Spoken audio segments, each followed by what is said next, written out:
Hi, this is Allison Baumgartner, and this is my case study for AEP 858. All right, so let's start with a summary of the facts. Here we have in this case study Mr. Rhodes. He's a first-year principal, and the superintendent has reported to him that there's a problem with attendance at Golden Oak High School, and specifically with repeated attendance problems with absences, and the attendance rate has been declining over the last few years.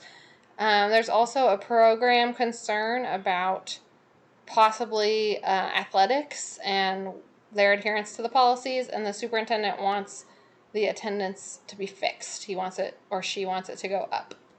So what are some of the ethical and legal issues here? The main ethical issue to deal with is the role that school plays in the life of a child and the child's family. So for example, in the case study, specific examples, there's a student named Carl, and Carl's father made the point that Carl's attendance at school was not a school concern, it's a family concern. John is another example. He's the quarterback of the football team. If he misses too much of his athletic season, he could lose out on scholarships that could get him into college. Better than his academic performance could get him into college. So each student is different, but that issue of school between the child's family and the school is the balance that's at question. And then legally, we have the Prince v. Massachusetts ruling about students being compelled to go to school.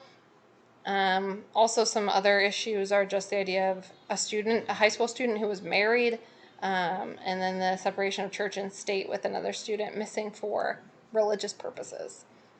So what's a one-sentence synthesis of this? Teachers are being asked to determine if an absence is valid according to the guidelines, and there's very little consistency on how that validity is being established and how the attendance policy is being applied. So there are 4 groups of people involved, of stakeholders that need to be addressed. Students, obviously. Students are the primary concern of the school. They all have different reasons for being gone. There's too many to count, so we need to focus on the broad generalities and think about what's similar here. So the similarities are that the reason for missing class fall under, quote, valid reason pre-approved by school officials, which is in the attendance guidelines in the school handbook. So if somebody says that the reason they're gone is approved, then that technically would fall within the guidelines of an excused absence. Teachers are also involved. The teachers are playing the role as the official school approver of the approving reasons. I don't think that that's appropriate. I don't think teachers should be the ones approving these things. I think counselors or social workers or even administrative office people should be the ones doing that. Parents are involved. I think their role actually is kind of minimal here in terms of what parents and teachers and the administration can do together. I think the school should work within the school system first. Administrators are also involved, and then there is a truancy officer also, but that involvement is minimal. Where this is taking place should be considered. This is a public suburban high school, and the demographics are pretty broad. Most of the parents are working, however, in various roles, and the race and ethnicity is getting more diverse. Nothing too vital there to understanding the case. The school programs, they're not really vital to understanding the case. None of the students discussed were on IEPs or considered Ls. 2 of the students that were specifically identified had grades decrease, but they were not failing. The main concern here has to do with communication between the different stakeholders in the school system, and who's being held accountable for what. So focusing on communication. So let's briefly review the information here. So the situation could be damaging to the perception of the school. The school is perceived as, quote unquote, good because it has exemplary attendance, and they don't want to lose that perception in the community. Based on the notes of the case, The groups that have a stake in the outcomes are parents of students, teachers, social workers, counselors, office admin, the principal, and the superintendent. The school seems to consistently consult the parents of students with attendance issues, so that's good. Seems like that's the one group they are talking to. I would like to hear more from school counselors and social workers, in particular the attendance counselor who was addressed in the case study. I think they would have some very valuable information involved with attendance and reasons for attendance and valid reasons and what we should consider valid, or if valid is even something that should be in the protocol. So there are many options, and obviously they all have consequences. It would be beneficial for Mr. Rose to do something. There's definitely something that can be done. Doing nothing isn't necessary. Doing something isn't going to hurt. So there are a couple of plans that I have to suggest. The pre-approval plan, I think action should be taken to consolidate who's in charge of making the decision of valid reason. This should be done by not the classroom teachers. They're too busy to be thinking about this. They're just going to be signing stuff willy-nilly. I think the person who should be centrally responsible for this is the attendance counselor that is mentioned in the case study. They should be the one making these decisions and the only one. Some additional strategies. I think we could have a meeting plan where everybody meets as a staff and discusses this. A policy plan to create a new policy for attendance, and a broken down group plan where each kind of individual group is addressing the issues, because I think the athletic issue, the tech ed issue, the social emotional issue, those are all separate things that are contributing to the attendance problem at large. So let's go pros and cons. Pre-approval plan. Pre-approval plan would be great to centralize the data and encourage consistency. I think that's really important with attendance.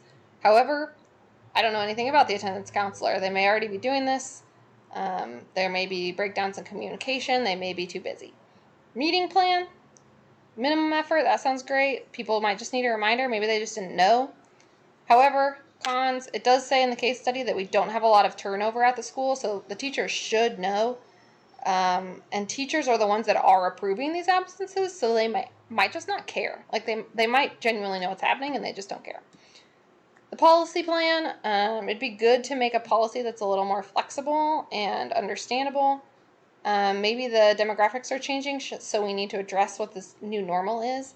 However, it would be time consuming, might be difficult to get consistency, and there would be legal implications to consider with what counts as truancy in that. And then the group plan, it's a good idea to try to address the roots of the issue, and this focuses more on how it's actually impacting the student and not just the numbers. Like, we're not just trying to pump up the numbers, we're trying to understand what's leading to the problem for the students and if it's actually a problem. However, this would require the most time and the most sustained effort, and the superintendent might not like that. He might want results, or she might want results faster. So I think the best option is a combination, really, of all of these things. Primarily the pre-approval plan, and then kind of cascading into the other plans. At a meeting, the teacher or the principal would explain to all the teachers that all absences exceeding 3 consecutive class periods need to be referred to the attendance counselor. Also, the principal will schedule meetings later with the groups to address excessive absences. So if a teacher is asked by a student to approve an absence exceeding 3 class periods, they would immediately refer that student to the attendance counselor. So what are the steps? First, meet with the attendance. The principal would meet with the attendance counselor, then meet with all the staff, then follow up with the attendance counselor, then meet with the individual groups at a later date. Worst case scenario of step 1, the attendance counselor might already be totally swamped. We might need to make a new position. We might need to shift some responsibilities. The attendance counselor may be part of the problem. And in that case, we need to have a warning conversation with that individual. Worst case scenario, step 2, teachers are often resistant to change, so they might not want to follow this new protocol. And if that's the case, really no loss, no gain. They're already not following the protocol, so just a new problem. It's not a worse problem. Worst case scenario 3, nothing. Again, if you follow up and nothing's happened, then oh well. And then step 4, worst case scenario, teachers and coaches are hostile or take no responsibility. In this case, those people need to be spoken to by the principal and have a warning conversation. And then plan B, if none of that works, Mr. Rhodes could try to address the perceptions. Go back to the superintendent, talk about really attendance and achievement and how they're not super aligned. Maybe that's not something we want to be spending our time on. And maybe do a survey of the community. Does the community notice the attendance changing? Do the teachers notice? Do the students notice? Does anyone care? Does anyone else think it's a problem wants to be addressed? So each of these parts of our standards, these standard integration program protocols, are involved in this case study. So we have the perception surveys. The perception is the reason this is happening because they are worried about their attendance perception. School procedures processes is a huge issue in this. That's what we need to change. Demographics are a bit at odds here. The community is the problem and the solution. And then student learning, again, goes both ways. Students they don't appear to be suffering a tremendous amount of negative effects. Some student grades are going down, but they're not flunking out of school. So this is not the primary concern. But yeah, that's all. Thank you for watching. Bye.